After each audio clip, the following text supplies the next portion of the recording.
drag you into the conversation here. We have not yet received from the Pentagon the costs of the war.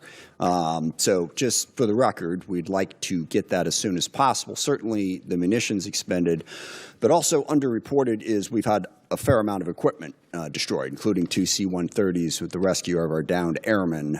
So do you have either A, a cost estimate coming to us anytime soon, or B, a specific supplemental request?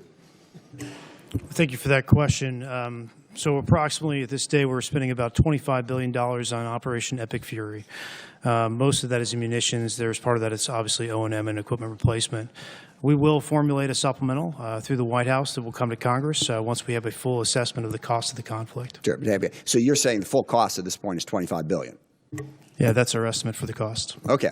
Interesting, because I'm glad you answered that question, because we've been asking for a hell of a long time, and no one's given us the number. So if you could get those details over to us, that would be great. Mr. Secretary, you mentioned the nuclear aspect of Iran and the war.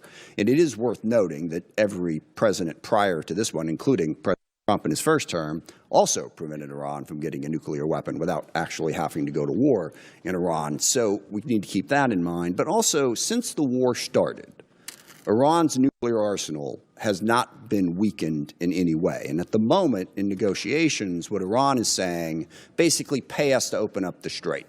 That's their position, which is completely untenable. I agree.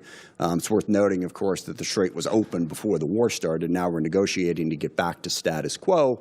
And Iran's most recent offer is to say, we'll talk about nukes later.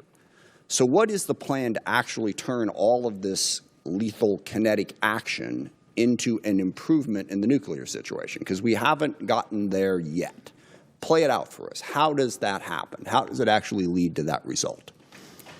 Well, I would take issue with the premise of the question that nothing was done. Operation Midnight Hammer was a very effective. Well, I didn't say nothing was done. I said in this war. Ultimately, this war started. Well, under this administration, unlike other administrations, which cut bad deals and pallets of cash with no ability to oversee whether Iran is actually pursuing a nuclear program. Which is where if we want to litigate JCPOA or the Iran deal, our view, the president's view, is that was a very bad deal. Okay. That gave them a That's bunch the of money past. up front. What's the future? To fund, you talked about negotiated deals. Allowed them to fund their proxies and spread Hamas and Hezbollah all around the region, build up nuclear capabilities. That's great. What are we going to do now? President Trump has been clear-eyed, from the killing of Qasem Soleimani to the pulling out of the Iran deal to Midnight Hammer and now to this effort, to recognize that you have to stare down this kind of enemy who's hell-bent on getting a nuclear weapon and get them to a point where they're at the table giving it up in a way that so they never have it. So they haven't broken yet.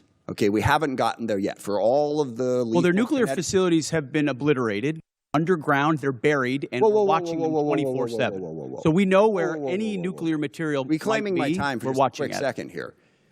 We had to start this war, you just said, 60 days ago, because the nuclear weapon was an imminent threat.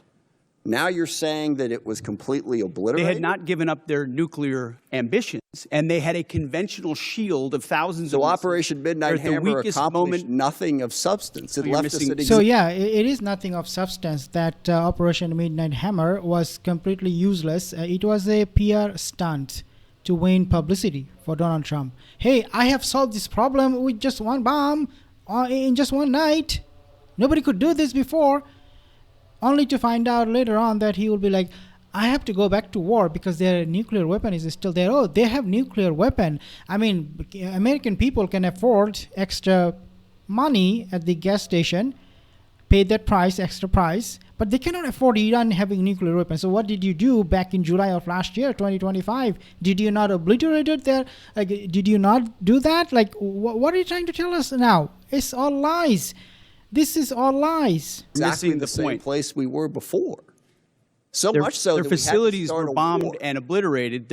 Their ambitions continued, and they're building a conventional shield. All right, let me try again. It's the North Korea strategy. You know this very well. The North Korea strategy was use conventional missiles to prevent anybody from challenging them, so they could slow walk their way to a weapon. President Trump North Korea has ICBM, Intercontinental Ballistic Missile. They tested that many times. So yes, you can say that is the case, that they have tested this long-range ballistic missiles before they tested nuclear weapon. You can say that. You have an argument. But with Iran, it doesn't hold that argument doesn't hold because Iran never tested, doesn't have ICBM, intercontinental ballistic missile. So on what basis you went to war with Iran? Trump saw Iran at its weakest moment, took an action to ensure, in a way that only the United States of America could do with our Israeli partners, And yet to ensure they still their haven't given up conventional the nuclear. shield was, All right. was brought One to other heel, which question, we've done. if I could get to it. So on Ukraine, a year plus ago, your advice, the president's advice, was Ukraine had no cards to play. They should go cut the best possible deal they could. Clearly that was wrong.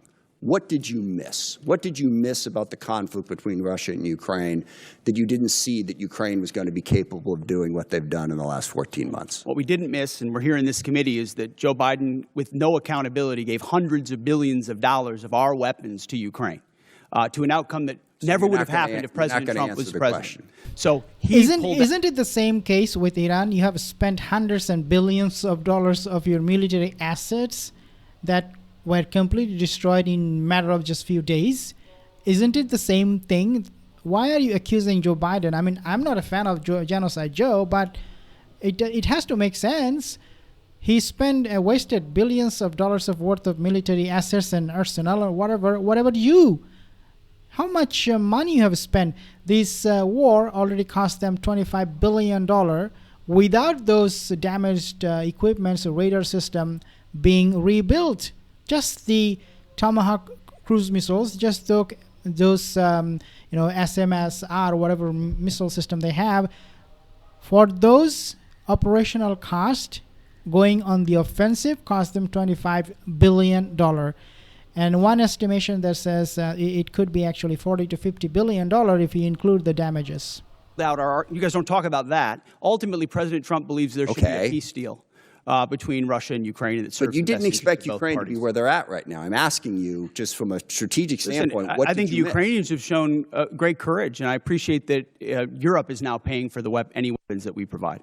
And one of the big questions that we need to get answered today is, where is this going? What is the plan to achieve our objectives? We've seen the cost, and the cost is very, very high. All we keep hearing on the objectives is we keep seeing all of the targets that we have struck. And again, that is an incredible accomplishment from a tactical standpoint. I think the proficiency of our military has been on display, but we're not in this for a tactical advantage. We're in this to fundamentally change Iran. And as we sit here today, Iran's nuclear program is exactly what it was before this war started. They have not lost their capacity to inflict pain. They still have a ballistic missile program. They're still able to blockade the Strait of Hormuz and have the ships that are capable of doing that. What is the plan to get that to change? And most disturbingly, the president keeps telling us that it's over. What was it, a week ago Friday, the president announced that Iran had agreed to give up their nuclear program, to give up their ballistic missile program, to stop support for terrorist groups, to reopen the Strait of Hormuz. The only problem with that is literally none of that was true. He was completely making it up. It wasn't. Iran hadn't even agreed to meet with us, as became embarrassingly clear as the day spun out and poor J.D. Vance had to keep going back and forth to the airport. We never even had a meeting. So wish fulfillment is not really a strategy. I mean, maybe the president thinks he's doing some sort of Jedi mind trick and can tell Iran, you will give up your nuclear weapons, and they automatically will. But that's not working. So what we need to hear today is what is going to work. We have 50,000 troops in the region who are still at risk. How are those tactical victories going to translate into some sort of strategic success? And by the way, this is one of the things that realism recognizes. You can win a whole lot of little small battles and lose the war, which is why you don't stumble into the war in the first place. But at the same time, we're doing all of this on our own as we increasingly push away all of our allies. Sometimes just because we want to do what we want to do, we don't want to have to consult them. Sometimes just gratuitously insulting them. I mean, in the middle of this war where we were asking NATO to come join us, the president took time out to insult President Macron and his wife. Okay, how is that helping us to try and belittle everybody in the world? And I also, for the people who are criticizing NATO over this war, I will remind people that NATO is a defensive alliance. What that means is every country in it pledges to defend a country if attacked. And when we were attacked on 9/11, that's what NATO did. They put in Article 5, and for 20 years they fought beside us. NATO is not if any one of the countries decides to unilaterally and unwisely start a war precipitously that everyone else is supposed to join. That's not the way it works. So berating and belittling our allies after we did that and driving them ever further away from us, how is that realistic? Not only are we going to try to reshape the Middle East, but we're going to do it alone while we're pushing everybody away from us. Yeah, absolutely. I mean, this is so pathetic for Donald Trump and his administration, guys. Leave a comment for more. I will see you in the next one.